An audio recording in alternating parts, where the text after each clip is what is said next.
तो dipole torque acting on a dipole in uniform electric field हमने क्या देखा था कि जो टॉर्क का जो फॉर्मूला आया था वो हमारा क्या आया था, पीई साइन थीटा। यही फॉर्मूला आया था हमारा टॉर्क, है ना, कि किसी डायपोल को जब यूनिफॉर्म इलेक्ट्रिक फील्ड में हम प्लेस करते हैं, यूनिफॉर्म इलेक्ट्रिक फील्ड में प्लेस करने के बाद जो टॉर्क लगता है डायपोल पे वो कितना लगता है, पीई साइन थीटा। तो इसमें हम लोग 3 केसेस देखने वाले हैं। सबसे पहला केस हम लोग क्या देखेंगे, केस फर्स्ट। सबसे पहला केस फर्स्ट, तो केस फर्स्ट हम लोग देखने वाले हैं कि जब केस फर्स्ट में क्या देखेंगे कि जब हमारा डायपोल यूनिफॉर्म इलेक्ट्रिक फील्ड के क्या हो, पैरेलल हो। ठीक है, व्हेन डायपोल इज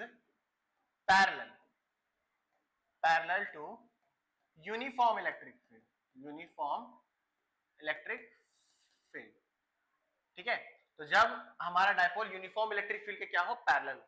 तो जब यूनिफॉर्म इलेक्ट्रिक फील्ड के डायपोल अगर हमारा पैरेलल होगा, देखिए तो हमारा यूनिफॉर्म इलेक्ट्रिक फील्ड क्या हो जाएगा, ये हमारा यूनिफॉर्म इलेक्ट्रिक फील्ड हो गया, ये हमारा पॉजिटिव चार्ज होता है यूनिफॉर्म इलेक्ट्रिक फील्ड का, ये हमारा नेगेटिव चार्ज। एंड हम लोग जानते हैं कि यूनिफॉर्म इलेक्ट्रिक फील्ड में जो इलेक्ट्रिक फील्ड का डायरेक्शन होता है वो क्या होता है, पॉजिटिव से नेगेटिव। ठीक है, अब क्योंकि पैरेलल है तो मैं क्या कर रहा हूं, यहाँ पर एक डायपोल कंसीडर कर ले रहा हूँ। ये हमारा डायपोल हो गया, ये माइनस क्यू चार्ज हो गया डायपोल का, ये हमारा प्लस क्यू चार्ज हो गया। ठीक है, अब मैंने आपको बता रखा है कि इलेक्ट्रिक फील्ड का डायरेक्शन क्या होता है, पॉजिटिव से नेगेटिव इस डायरेक्शन में, और डायपोल मोमेंट का डायरेक्शन क्या होता है, नेगेटिव से पॉजिटिव, मतलब इसी सेम डायरेक्शन में। अब मैंने आपको क्या बताया था कि जब डायरेक्शन हमारा दोनों का सेम होगा तो थीटा उस कंडीशन में क्या होता है, 0 डिग्री, और अपोजिट डायरेक्शन में क्या होता है, थीटा 180 डिग्री। ये मैंने आपको बता रखा है। तो पैरेलल है, तो पैरेलल देखिए ये दोनों पैरेलल है एक दूसरे के, तो इस कंडीशन में थीटा कितना हो जाएगा हमारा, 0 डिग्री। अब जैसे ही 0 डिग्री वाला कंडीशन आएगा तो हम लोग जानते हैं कि टॉर्क का जो फॉर्मूला होता है वो हमारा क्या होता है, पीई साइन थीटा, और दोनों का डायरेक्शन सेम है, डायपोल मोमेंट और इलेक्ट्रिक फील्ड दोनों का डायरेक्शन सेम है। तो इस कंडीशन में मैं क्या ले सकता हूँ, थीटा 0 डिग्री। यहाँ थीटा मेरे को क्या लेना है, 0 डिग्री। तो साइन 0 का वैल्यू हम लोग जानते हैं क्या होता है, 0। तो उस कंडीशन में टॉर्क में मेरा क्या आ जाएगा, 0 आ जाएगा। ठीक है, तो जब भी हमारा टॉर्क 0 डिग्री हो तो उस कंडीशन में इसको हम लोग क्या बोलेंगे, इसको हम लोग क्या बोलेंगे, स्टेबल इक्विलिब्रियम। Stable equilibrium. ठीक है, इस कंडीशन को हम क्या बोलेंगे, स्टेबल इक्विलिब्रियम। क्योंकि देखिए ये पॉजिटिव इस नेगेटिव को अपनी तरफ खींच के रखेगा, ये पॉजिटिव इस नेगेटिव को अपनी तरफ खींच के रखेगा। ठीक है, जिसके कारण ये स्टेबल रहेगा, ये रोटेट नहीं करेगा, इसीलिए इसका नाम क्या है, स्टेबल इक्विलिब्रियम। ठीक है, अब सेम हमारा केस क्या हो जाएगा, जब हमारा जो डायपोल है वो एंटी पैरेलल हो जाए। ठीक है, तो जब ये डायपोल एंटी पैरेलल होगा तो उस केस में क्या होगा वो मैं बता देता हूं आपको, है ना। तो केस टू, तो case two, when dipole is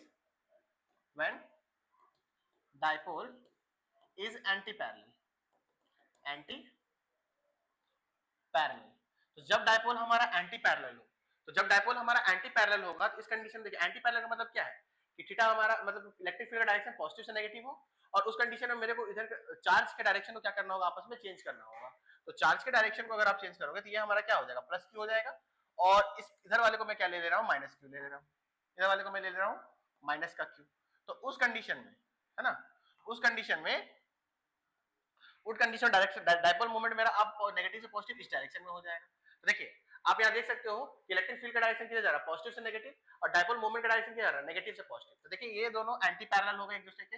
तो जब भी मैंने बोला था डायरेक्शन जब अपोजिट होता है तो उस कंडीशन में थीटा हम कितना लेते हैं, 180 डिग्री, और थीटा 180 डिग्री अगर आप लोगे तो टॉर्क का फॉर्मूला क्या होगा, पीई साइन थीटा, और थीटा में साइन कितना ले लेंगे हम, 180 डिग्री, और साइन 180 का वैल्यू भी कितना होता है, साइन 180 का वैल्यू होता है 0। ठीक है, यहाँ 0 पुट करो तो इस कंडीशन में टॉर्क हमारा 0 आ जाएगा।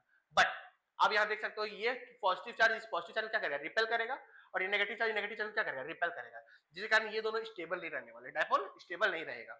स्टेबल नहीं रहेगा तो जब भी हमारा एंटी पैरेलल हो डायपोल, जब भी एंटी पैरेलल मतलब कि पॉजिटिव वाला पॉजिटिव के पास और नेगेटिव वाला नेगेटिव के पास, जब भी हमारा डायपोल एंटी पैरेलल हो तो उस वाले कंडीशन को हम लोग क्या बोलते हैं, अनस्टेबल इक्विलिब्रियम। क्या बोलेंगे, अनस्टेबल इक्विलिब्रियम। ठीक है, अनस्टेबल इक्विलिब्रियम याद रखिएगा। ठीक है, और लास्ट केस होता है जब डायपोल हमारा क्या हो, 90 डिग्री के एंगल पे हो। तो वो भी केस मैं बता देता हूं कि when dipole is perpendicular to uniform electric field. तो थर्ड और लास्ट केस हम लोग डिस्कस करने वाले हैं, case third, when dipole is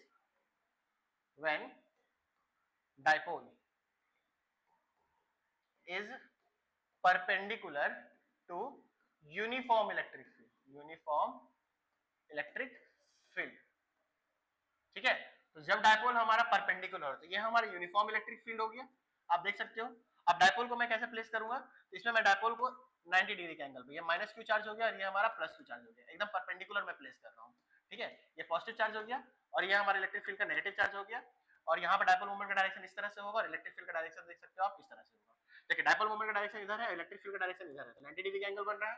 तो जब भी देखिए ये हमारा डायपोल मोमेंट का डायरेक्शन हो गया है ना, और डायपोल मोमेंट का डायरेक्शन ये हो गया और इलेक्ट्रिक फील्ड का, तो देखिए एंगल कितना बन रहा है, 90 डिग्री का एंगल बन रहा है। तो जब भी डायपोल हमारा परपेंडिकुलर हो यूनिफॉर्म इलेक्ट्रिक फील्ड के, तो फॉर्मूला टॉर्क का हम क्या पुट करेंगे, पीई sin थीटा होता है, तो sin कितना पुट करेंगे 90, और हमको पता है sin 90 का वैल्यू कितना होता है, sin 90 का वैल्यू होता है 1, ठीक है। तो sin 90 का वैल्यू 1 होता है, तो यहाँ 1 पुट कीजिएगा, इस कंडीशन में हमारा जो टॉर्क होगा वो क्या होगा, पीई आ जाएगा। तो जब भी इस कंडीशन ऐसा कंडीशन रहे जब हमारा डायपोल इलेक्ट्रिक फील्ड के यूनिफॉर्म इलेक्ट्रिक फील्ड के परपेंडिकुलर, ठीक है, तो इस कंडीशन में हमारा जो टॉर्क होगा वो क्या होगा, मैक्सिमम टॉर्क प्रोड्यूस होता है। क्या होता है, मैक्सिमम टॉर्क प्रोड्यूस होता है जब डायपोल यूनिफॉर्म इलेक्ट्रिक फील्ड के क्या हो, परपेंडिकुलर। तो हमने torque acting on a dipole in uniform electric field और उसके इंपॉर्टेंट केसेस भी कर लिए हैं जो न्यूमेरिकल में काफी इंपॉर्टेंट रोल प्ले करने वाले हैं हमारे लिए, ठीक है।